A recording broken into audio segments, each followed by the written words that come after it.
So, Cornell, I want to talk to you about this last week. This young 10-year-old, very intelligent-looking young lady, a black young lady at a Pearland school who will not stand for the Pledge of Allegiance in her classroom. She doesn't want to stand up because apparently she believes that black Americans need a lot more to be done in this country. She is not willing to support the black Americans that have fought and died for this country.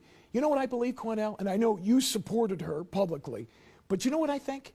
I think at 10 years old, she has no real understanding of what America is. So I wonder if her parents have sat her down and explained what Americans have given their lives, white, black, red. It doesn't make any difference. They stood and they fought and they died for this country, and she doesn't want to do anything to honor them? Matt, she comes from a family of military service members. Her father is a retired military service member also who served this nation well with great dignity. She also has additional family members who was in the armed forces. Good. Her mother's a very intelligent woman who has had long conversations as well as her father about her not standing for the flag. What white people need to understand is Just that, white people? Yes, please. Let me explain.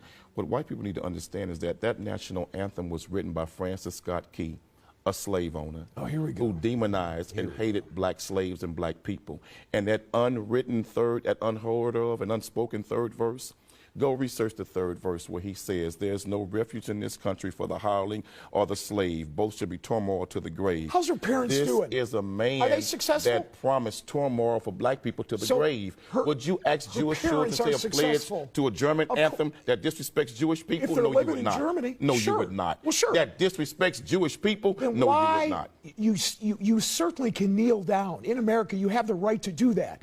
But what will happen to her, how her friends will respond, how the school will view her, how Americans will view her is very negative. And this is not what you want for your 10-year-old child. And let me say to that young girl and others like that young girl, America looked at the same way at Rosa Parks when she refused to get up and give up her seat to a white man on the bus. But history vindicated her. History vindicated her. Two different America demonized Harriet Tubman for freeing slaves from slavery, but history vindicated her. So I say to that young girl, you stand strong, stand up, and stand for what you believe in. And to all of those who are too coward to do it, don't get in that young girl's way. Others like her, support that young girl. What would you like her to say to the men and women who have fought for this country like I ran into over the weekend? The black men and women who fought for this country and some who gave their lives. And ask the black men and women who served America in its military, like in the Independence War. We helped America get it, and we were still slaves afterwards.